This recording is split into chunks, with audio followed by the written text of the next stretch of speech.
নমস্কার বন্ধুরা, সামনেই বর্ষাকাল। ঠান্ডা ঠান্ডা আবহাওয়া, টুপটুপ করে যখন বৃষ্টি হবে ইচ্ছে করবে মুখরোচক মুচমুচে কিছু খেতে। আজকে আমি এমন একটি দারুণ মুখরোচক মুচমুচে রেসিপি বানিয়ে দেখাবো, শুধুমাত্র কয়েকটি আলু দিয়ে। অসম্ভব মজার হয় খেতে। আশা করছি তোমাদের সবার পছন্দ হবে। এই রেসিপি তৈরি করার জন্য প্রধান উপকরণ আলু। এখানে আমি 5টি কাঁচা আলু নিয়েছি। এখন আলুগুলোর প্রথমে খোসা ছাড়িয়ে নিতে হবে। সবজির খোসা ছাড়ানোর এই যন্ত্রটা আমি আজকেই কিনেছি। এর আগে আমি কিন্তু এভাবে আলু ছাড়াইনি, আমি বটি দিয়েই কাজ করি। তো প্রথমে একটু সমস্যা হবে, আস্তে আস্তে করে ঠিক হয়ে যাবে। তো প্রত্যেকটা আলুর খোসা আমি একইভাবে ছাড়িয়ে একদম ডাইরেক্ট জলের মধ্যে রেখে দেব, যাতে আলুগুলো কালো না হয়ে যায়। এবার একটা গ্রেটার নিয়েছি। গ্রেটারের যে দিকটা বড়, মানে কুচালে বড় হবে, সেই দিকটা দিয়ে আমরা আলুগুলো কুচিয়ে নেব। আলুগুলো আমাদের কুচিয়ে নেওয়া হয়ে গেছে। এখন এই আলুগুলো তাড়াতাড়ি করে জলের মধ্যে ডুবিয়ে দিতে হবে, না হলে আলুর রঙটা কালো হয়ে যাবে। এখন এই আলুগুলোকে আমরা 2 থেকে 3 বার জল পাল্টে পাল্টে ধুয়ে নেব। আমি প্রথমে একবার ধুয়ে নিচ্ছি। আলুগুলো খুব ভালো করে জল নিংড়ে তুলে নিতে হবে।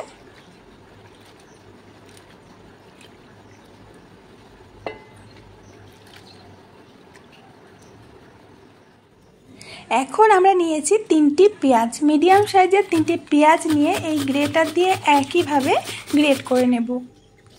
বন্ধুরা, রান্না করার জন্য অন্য আলাদা কোনো তো জায়গা নেই যে ইউটিউবের রান্নাটা আমি আলাদা কোনো জায়গায় করব। তো একই জায়গায় বাড়ির রান্নাও হয়, ইউটিউবের রান্নাও হয়। আর আমার ছেলের মেয়েরা এত পরিমাণে চেঁচামেচি করে, মানে সেগুলো বলার মতো না। মানে যেখানে যেখানে আওয়াজগুলো দরকার সেই আওয়াজগুলো আমি দিতে পারি না সব সময়, তোমরা শুনতেই পাচ্ছ।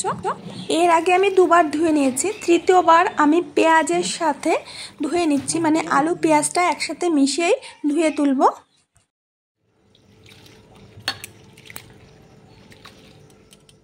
এখন খুব ভালো করে 2 হাত দিয়ে চেপে চেপে আলুগুলো নিংড়ে তুলে নিতে হবে জল থেকে। আমাদের এই মুখরোচক রেসিপিটা খাবার জন্য আমি স্পেশাল কিছু তৈরি করে দেখাবো। সেটা যদি তোমাদের হাতের কাছে না থাকে তাহলে টমেটো সস দিয়েও তোমরা এই রেসিপিটা সার্ভ করে নিতে পারবে।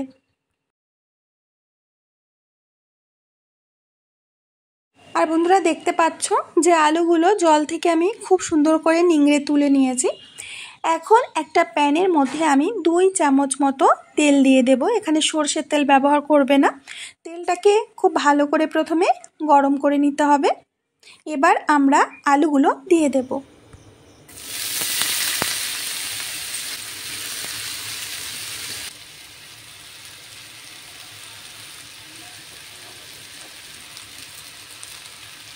এখানে লবণ, হলুদ বা কোনো রকম মশলা না দিয়েই আলুগুলোকে ভেজে নিতে হবে, মানে 50% ভেজে নিতে হবে। আলুগুলো যাতে একেবারে গলে না যায় সেই দিকে খেয়াল রাখতে হবে।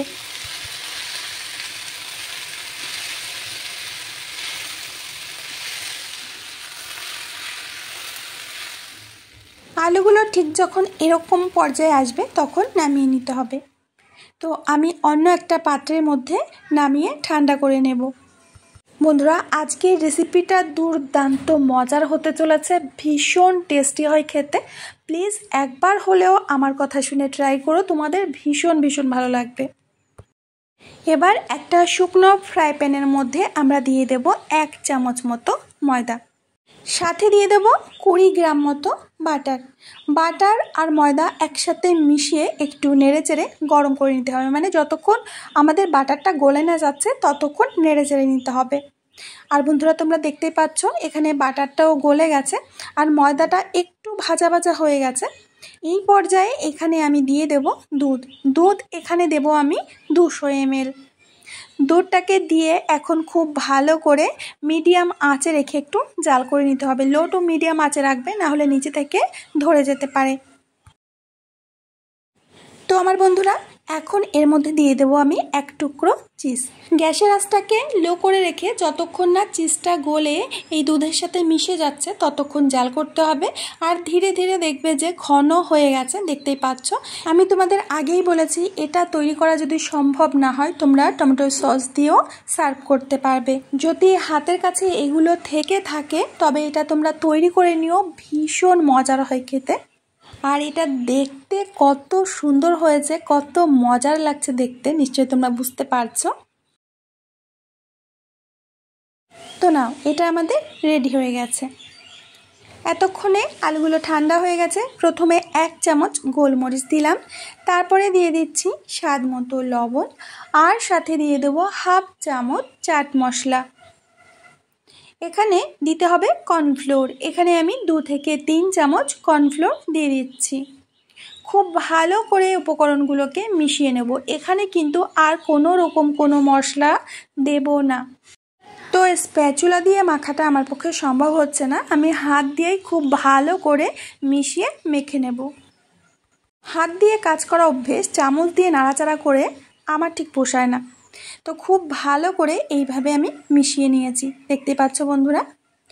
এখন আমি ছোট্ট সাইজের একটা কাচের বাটি নিয়েছি। এই কাচের বাটির মধ্যে এই মিশ্রণটা দিয়ে দিতে হবে। খুব বেশি ঠেসে ঠেসে দেবে না, হালকা করে একটু প্রেস করে দেবে। এখন বাটিটাকে এইভাবে উল্টে কিচেন স্ল্যাবের পরে এই দেখো এইভাবে প্রত্যেকটা বাটির মধ্যে মিশ্রণটা ভরে নিয়ে এইভাবে কিচেন স্ল্যাবের পরে উপর করে দিয়ে দিতে হবে। ঠিক একইভাবে প্রত্যেকটা আমি এইভাবে বানিয়ে নেব, দেখতেই পাচ্ছ। এখন একটা স্প্যাচুলা দিয়ে এর শেপ দিয়ে দিতে হবে।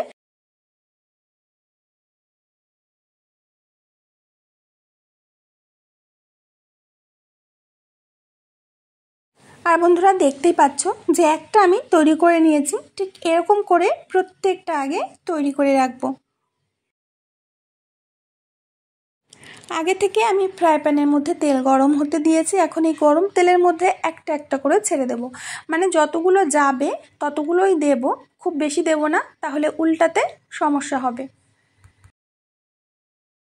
প্রায় 2 থেকে 3 মিনিট পর উল্টে দিতে হবে। 2 থেকে 3 মিনিট রেখে দেবে, না হলে কিন্তু নিচের পাশটা মুচমুচে হবে না। এর জন্য 2-3 মিনিট পরে উল্টে দেবে।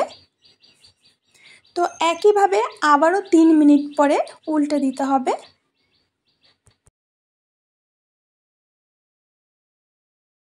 তো বন্ধুরা উল্টে পাল্টে মিডিয়াম আঁচে 7 থেকে 8 মিনিট সময় ধরে আমি ভেজে নিয়েছি। এখন তেল থেকে তুলে নিচ্ছি। তুলে কিন্তু সরাসরি কোনো প্লেটের মধ্যে রাখবে না, এরকম পেপারের উপরে রাখবে যাতে এক্সট্রা তেলগুলো ঝরে যায়, বা কোনো ছাঁকনির উপরে রেখে দেবে। যদিও বা আমি এটা তেলে ভেজেছি, খাবার সময় তোমরা একটুও তেল পাবে না, না হাতে লাগবে না মুখে লাগবে। তো আমি প্রথমে এইভাবে পেপারের উপরে রেখে তেলটাকে ঝরিয়ে নিয়েছি। একইভাবে পরের ব্যাচটাকেও ভেজে নেব। তো বন্ধুরা এখন একটা প্লেটের মধ্যে আমি সার্ভ করে নিচ্ছি। আর আওয়াজেই তোমরা বুঝতে পারছো যে এটা কতটা পরিমাণে মুচমুচে হয়েছে।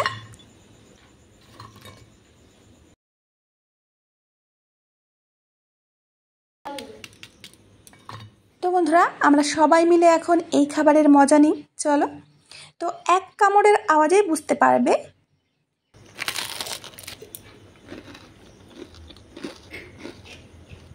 বন্ধুরা তোমাদের নিশ্চয়ই বুঝতে বাকি নেই যে এটা কতটা মজার হয়েছে আর কতটা মুচমুচে হয়েছে।